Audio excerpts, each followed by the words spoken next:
कि अमरीकी कांग्रेस का पाकिस्तान में मुबैना इंतखाबी बेज़ाब्तगियों की गैर जानिबदाराना तहकीकात का मुतालबा। अमरीकी कांग्रेस के 368 अरकान ने तहकीकात के हक में वोट दिया। कांग्रेस के सिर्फ 7 अरकान ने तहकीकात के खिलाफ वोट दिया। करारदाद में कहा गया पाकिस्तानी अवाम के जमहूरी हक को दबाने की कोशिशों की मजम्मत करते हैं। तो एक दफा फिर अमेरिका की कांग्रेस में ये एक रेजोल्यूशन आया है 85% जो हाउस ऑफ रिप्रेजेंटेटिव है यूनाइटेड स्टेट्स का, उसके मेंबर चाहते हैं पाकिस्तान के जो इलेक्शंस हुए हैं 2024 में उसकी इन्वेस्टिगेशन की जाए और वहां पे जो इरेगुलरिटीज हैं वो उसके ऊपर बात की जाए। यूएस हाउस ऑफ रिप्रेजेंटेटिव्स ने ठोक दिया पाकिस्तान को दोस्तों कि पाकिस्तान को अंदर झांकने की जरूरत है, पाकिस्तान में मोटी धांधली हो रही है। अमेरिकन कांग्रेस ने एक बिल पास किया है पाकिस्तान के अंदर जो 2024 में इलेक्शंस हुए उसके ऊपर उन्होंने बहुत सारी अपने कंसर्न्स शो किए हैं। उन्होंने इंटरनेट और टेलीफोन जो मोबाइल वो है फोन सर्विस सस्पेंड करने पे भी बात की। इस रेजोल्यूशन जिसे HR 901 कहा जाता है, वहां पे वो कहते हैं जी पाकिस्तान की जो डेमोक्रेसी है उसको में लोगों को जो सप्रेस किया जा रहा है उसको भी कंडेम करते हैं। वहां पे इंटिमिडेशन हो रही है, पाकिस्तान के अंदर वायलेंस है, पाकिस्तान के अंदर इंटरनेट की एक्सेस नहीं है। क्यों ये अमेरिकन पागल हैं? आज अमेरिकन जागे कि पाकिस्तान का ये जो इलेक्शन है ना, ये चोरी हुआ है, इसमें गड़बड़ है, इसमें धांधली हुई है। पाकिस्तान में कोई आज तक इलेक्शन हुआ ही नहीं है ऐसा जिसमें चोरी ना हुई हो। लेकिन क्योंकि पाकिस्तान IMF के साथ भी उनके काफी सारे मसले फंसे रहते हैं और अमेरिका के साथ भी, तो पाकिस्तान के लिए रिपोर्ट काफी मेरे ख्याल में कंसर्निंग है। जय हिंद दोस्तों यूएस के संसद में एक बिल लाया गया है जिसके तहत यूएसए के लगभग 85% जो संसद सदस्य हैं उन्होंने इस बात पे एग्री किया कि जो पाकिस्तान में चुनाव हुए थे अभी कुछ महीने बीते वो बिल्कुल बुरी तरीके से फ्रॉड है। यूएसए समेत यूएसए के जितने भी अलायंस कंट्री है, चाहे वो यूरोप के कंट्री है, चाहे वो जिनके यूएसए से अच्छे रिलेशन है, वो पाकिस्तानी चुनाव को स्वीकार नहीं करेंगे। एक तरीके से पाकिस्तानी चुनाव को सिरे से रद्द कर दिया गया है यूएसए के कांग्रेस और सांसदों की तरफ से। मैं आपको बता देता हूं यूएसए में लगभग 7 लोग ही ऐसे थे जिन्होंने कहा पाकिस्तान के चुनाव सही हुए हैं। यूएसए के संसद में बस 7 लोगों ने समर्थन किया, बाकी 85% लगभग 96 से ज्यादा लोगों ने कहा कि नहीं पाकिस्तानी चुनाव बेकार है, फ्रॉड है, इसमें लोगों के वोट की कोई वैल्यू नहीं है। और पाकिस्तान जल के राख हो गया कि भाई यूएसए, इसी यूएसए के संसद में कहा गया था कि हम भारत में चुनाव प्रक्रिया पे बिल्कुल शक नहीं कर सकते हैं। भारत दुनिया की सबसे बड़ी लोकतांत्रिक देश है, यहां तक कि यूएसए हर देश में चेक करने के लिए अपना रिप्रेजेंटेटिव भेजता है कि इनके देश में चुनाव कैसे हुआ। यूएसए ने भारत में अपना रिप्रेजेंटेटिव नहीं भेजा। यूएसए ने कहा हम भारत पे शक नहीं कर सकते, भारत की लोकतांत्रिक व्यवस्था पे हम शक नहीं कर सकते। तो पाकिस्तान इसमें जला हुआ है। फिर अमेरिका की कांग्रेस में ये एक रेजोल्यूशन आया है और इसका नाम है रेजोल्यूशन 901, जो कि तकरीबन 368 वोट पड़े हैं उसके हक में, जिसका मतलब यह है कि 85% जो हाउस ऑफ रिप्रेजेंटेटिव है यूनाइटेड स्टेट्स का, उसके मेंबर चाहते हैं पाकिस्तान के जो इलेक्शंस हुए हैं 2024 में उसकी इन्वेस्टिगेशन की जाए और वहां पे जो इरेगुलरिटीज हैं वो उसके ऊपर बात की जाए। और इस रेजोल्यूशन जिसे HR 901 कहा जाता है, वहां पे वो कहते हैं जी पाकिस्तान की जो डेमोक्रेसी है उसको में लोगों को जो सप्रेस किया जा रहा है उसको भी कंडेम करते हैं। वहां पे इंटिमिडेशन हो रही है, पाकिस्तान के अंदर वायलेंस है, पाकिस्तान के अंदर इंटरनेट की एक्सेस नहीं है, इंसानी हकूक। और मैं आपको यहाँ पे ये भी बताता चलूं कि जब इंडिया की बात आई तो अमेरिकी जो वाइट स्टेट डिपार्टमेंट के स्पोक्स पर्सन थे उन्होंने ये कहा कि we do not send our representatives to fellow democracies like India. हम इंडिया में अपने रिप्रेजेंटेटिव नहीं भेजेंगे और हम कमेंट नहीं करेंगे।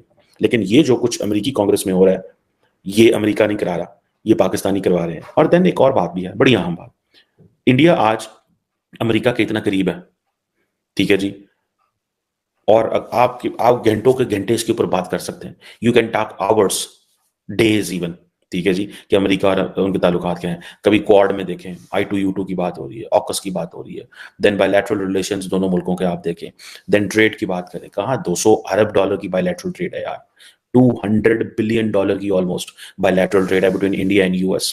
एमएनी इंडियन अमेरिकन भाग भाग के इंडिया आ रहे। हम अमेरिका के साथ कैसे इंगेज हैं? हम अमेरिका के साथ सिर्फ और सिर्फ उनसे बस ये कहते हैं कि हमारी कुछ प्रोडक्ट्स है ये ले लो, इसके अलावा और हमें कुछ वीजे दे दो हमारी एलीट को, और कुछ प्रोडक्ट्स हैं वो ले लो। अब अमेरिका क्या करता है कि अमेरिका पाकिस्तान की शुरू से मदद करता रहा। एक तरफ वो हमारी मदद करते हैं, दूसरी तरफ वो हमें अपनी जो मंडियों तक एक्सेस देते हैं। अगर अमेरिका हमें अपनी मंडियों तक एक्सेस भी ना दे तो हमारी तो इतनी एक्सपोर्ट भी ना हो। अगर यूरोपियन यूनियन हमें अपनी मंडियों तक एक्सेस ना दे तो हमारी तो इतनी एक्सपोर्ट ही ना हो। सो मैं ये चीज जानना चाहता हूं कि हमने 20 साल पिछले जब अमेरिका के साथ कोऑपरेशन था तो अमेरिका के साथ हमारा क्या कोऑपरेशन था? क्या सिर्फ ये पेंटागन एंड जीएचक्यू के ताल्लुकात ही, फौजों के दरमियानी ताल्लुकात रहने हैं, या पॉलिटिकल पार्टीज या मीडिया के भी कोई ताल्लुकात होते हैं? Everyone in the United states. अब वो कह रहे हैं जी अमेरिकी कांग्रेस ये स्टेटमेंट दे रही है पाकिस्तान के बारे में, ये हो रहा है वो हो रहा है। पहली बात है, पाकिस्तान को क्या फर्क पड़ता है? क्या फर्क पड़ता है? अमेरिका की कांग्रेस की कोई वैल्यू नहीं है for that matter. Public opinion build करने में उनकी वैल्यू है। जिस पैमाने पे इंडिया और पाकिस्तान और अमेरिका का कोऑपरेशन है, कांग्रेस की सपोर्ट की जरूरत ही कोई नहीं है। ना तो अमेरिका पाकिस्तान को असला दे रहा है, ना अमेरिका को अरबों डॉलर के कैरी लूगर बिल टाइप के कोई सालाना को 2-3 अरब डॉलर के हमें पैकेज दे रहा है कि जी हाँ जी हमें जी वो बिल आया जी तो वो जी उसके तहत हमें मिलने, तो कांग्रेस की अप्रूवल चाहिए। हमें कांग्रेस की अप्रूवल ही नहीं चाहिए। जो बायलैटरल रिलेशंस है उनकी एग्जीक्यूटिव है, एग्जीक्यूटिव के पास बड़े रिसोर्सेज हैं, उनके पास बड़े फंड्स हैं, वो जितने को फंड्स उनको चाहिए होते हैं वो हमें दे देते हैं। और हमारी भी होना तो ये चाहिए कि पाकिस्तान की अच्छे अंदाज से अमेरिकी कांग्रेस के अंदर बात हो। यूएस हाउस ऑफ रिप्रेजेंटेटिव्स ने ठोक दिया पाकिस्तान को दोस्तों। HR 901 एक रेजोल्यूशन पास करा है। पाकिस्तान का पहला इलेक्शन चोरी हुआ, पाकिस्तान का आखिरी इलेक्शन चोरी हुआ, और बीच में सारे के सारे इलेक्शन चोरी हुए। होती कैसे है चोरी, ये मैं समझाऊं। और अगर कोई इसको अंग्रेजी में ट्रांसलेट करके गोरों को बता दे तो गोरों को भी एक अंडरस्टैंडिंग हो जाएगी। बात जो अमेरिका कह रही है ना कि ये इसकी मतलब कि आप 2024 का जो इलेक्शन है जरा आप उसमें इन्वेस्टिगेशन करो कि क्या हो गया। ओ भाई, कोई इन्वेस्टिगेशन करने की जरूरत नहीं है। पाकिस्तान में होता ही ऐसे है, वोटों की चोरियां होती हैं। That is a fake democracy. Pakistan में कोई डेमोक्रेसी नहीं है। अब मैं आपको बताता हूं, पाकिस्तानियों ने जवाब कह दिया, पाकिस्तानियों की ईगो पे आ गई। उन्होंने बोला साहब ये तो बड़ी गलत चीज है कि पाकिस्तान में पहले भी धांधली हुई है। जहां तक ख्वाजा आसिफ की यह बात है कि पाकिस्तान में पहले भी धांधली हुई है, ख्वाजा आसिफ को गलत बात नहीं कह रहा। मोटा मोटी उसकी बात ठीक है। बाकी वो जो पैलेस्टीन के बारे में बात कर रहा है, I don't give two hoots about Palestine, लेकिन fact of the matter is कि उसने ये बात बिल्कुल सही बोली है। He is absolutely correct when he says कि बॉस आप सारे इलेक्शन चेक करो, सब में तो धांधली हुई है। और डोनाल्ड ट्रंप तो खुद कह रहा है कि भाई मेरे यहां धांधली हुई है। अब उसके ऊपर कौन सा प्रोब आपने करा? इंडिया की डेमोक्रेसी की कोई बात नहीं करता भाई। वो डेमोक्रेसी क्या है क्या नहीं है वो वहां पे नहीं बात करते। इंडियंस करने नहीं देते उनको बात। इंडियंस उनको बात नहीं करने देते। इंडियंस नहीं बात करने देते उनको। वो उनको शट अप कॉल दे देते हैं। ये पाकिस्तान ही है जहां पे आप जो मर्जी बोले। उसकी वजह यह है the house is divided. When house is divided तो how come things could be normal. हमारे के सारे घर में के अंदर लड़ाई है एक, और वो लड़ाई सीधी सीधी है। एक तरफ हम देखते हैं कि हमारी जो पॉलिटिकल क्लास है वो आपस में लड़ रही है, दूसरी तरफ हम देखते हैं अदारे भी लड़ रहे हैं, तीसरी तरफ देख रहे हैं कि जो ताकतवर है वो सारा कुछ ले जाता है। तो फिर फायदा तो टीटीपी नहीं उठाना है ना, क्योंकि उसको पता चल रहा है, टीटीपी को पता चल रहा है कि ये लोग जो हैं ये इस वक्त डिवाइडेड है। ये लोग बिल्कुल डिवाइडेड है। और ये जो बंदा है एक मेरा ख्याल है कल के आज पाकिस्तान से मैं बता रहा था, ये जो टीटीपी का पकड़ा जी वो मुख्तलिफ कार्रवाइयों में हिस्सा लेता है। जब पाकिस्तान के अंदर मिलिट्री ऑपरेशन हुए, अफगानिस्तान भागे, सारी दुनिया को पता टीटीपी अफगानिस्तान बैठी है, लेकिन क्या कोई पाकिस्तान के साथ खड़ा होगा इसमें? दोस्तों यूएसए को पहली बार पता चल रहा है कि पाकिस्तान में लोकतंत्र नहीं है। भाई कितनी बार तो यहाँ पे सैनिक तख्तापलट हो चुका है, कितनी बार यहाँ के प्रधानमंत्रियों को खुलेआम पाकिस्तानी आर्मी के जनरल्स ने गिरफ्तार किया है, और क्या क्या किया वो सब आप लोगों को पता है। ये यूएसए अपने मतलब के हिसाब से चलता है। यूएसए भी कोई दूध का धुला नहीं है, लेकिन इस टाइम यूएसए ने भाई अमेरिका पे एक्शन लिया। अब इसके असर क्या पड़ेंगे जो है पाकिस्तान पे, यूएसए ने अगर ऐसा कर दिया। दोस्तों पहली बात, ये जो लोकतांत्रिक कंट्री है यूरोप वगैरह, अब वो पाकिस्तान के साथ ट्रेड नहीं करेंगे, या ट्रेड करेंगे भी तो एक निश्चित अमाउंट में, क्योंकि जो यूरोप के देश हैं वो उनका एक वैल्यू है कि वो सिर्फ लोकतांत्रिक देश के साथ ही सहयोग कर सकते हैं। तो पाकिस्तान को तो गैर लोकतांत्रिक घोषित कर दिया यूएसए ने, तो यूएसए भी अपना ट्रेड एंड जो सहयोग है पाकिस्तान के ऊपर वो कम करेगा। इसी के साथ साथ यूएसए के अलायंस भी कम करेंगे। दोस्तों यूएसए और यूएसए के अलायंस से पाकिस्तान एक मोटा पैसा भीख के रूप में लेता है। आप देखें IMF, वर्ल्ड बैंक, ये सब यूएसए का ही किया धरा रिसोर्सेज है।